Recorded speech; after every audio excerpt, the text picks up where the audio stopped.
জামাত ধরার জন্য অনেকে কি করে, দৌড়াদৌড়ি করে মসজিদে আসে। দৌড়াদৌড়ি অর্থাৎ ইমাম সাহেবকে আমি রুকু অবস্থায় ফেতে হবে, নাহলে আমার রাকাতরা চলে যাবে, এরকম একটা চিন্তাধারা নিয়ে খুব দৌড়াদৌড়ি, অজুখানা থেকে দৌড় দিয়ে সোজা মসজিদে ঢুকে অজু ঠিকমতো হইল কি না, এরপর আসলো যে মসজিদের ভিতরে আদব কায়দা থাকলোই না, এইভাবে করে আমরা নামাজ পড়ি। আসলে এইভাবে করে আল্লাহ রসুল নিষেধ করছেন।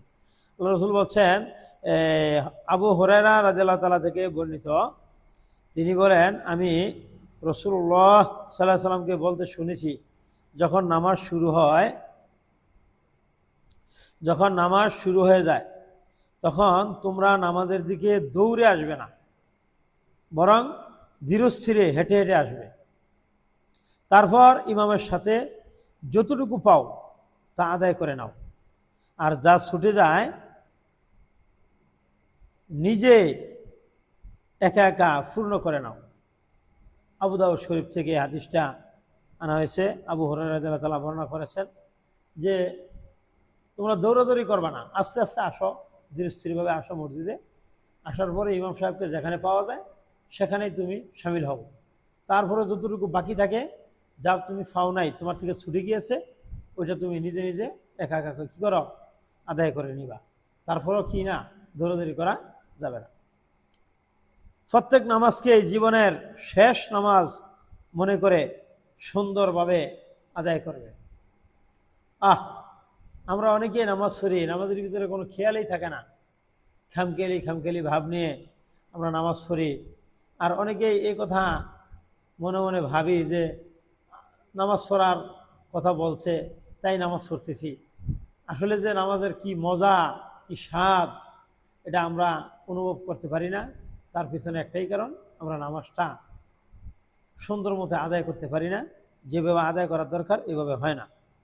এই জন্যে আবু আইয়ুব আনসারী রাদিয়াল্লাহু তাআলা থেকে বর্ণিত একটি হাদিস, তিনি বলেন, এক ব্যক্তি নবী করিম সাল্লাল্লাহু আলাইহি সাল্লামের কাছে এসে বলল, আমাকে সংক্ষেপে কিছু নসিহত করুন।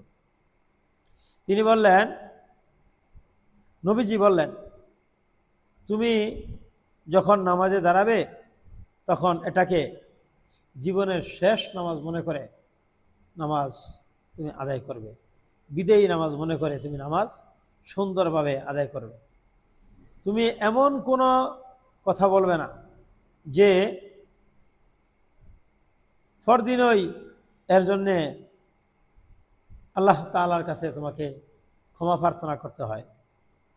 অর্থাৎ এমন কোনো কথা, অতিরিক্ত কথা, বেওফাই কথা, অপ্রয়োজনীয় কথা বলা যা থেকে আল্লাহর কাছে ক্ষমা চাইতে হয়, এমন কথা বলার জন্যে আল্লাহ রসুল নিষেধ করেছেন।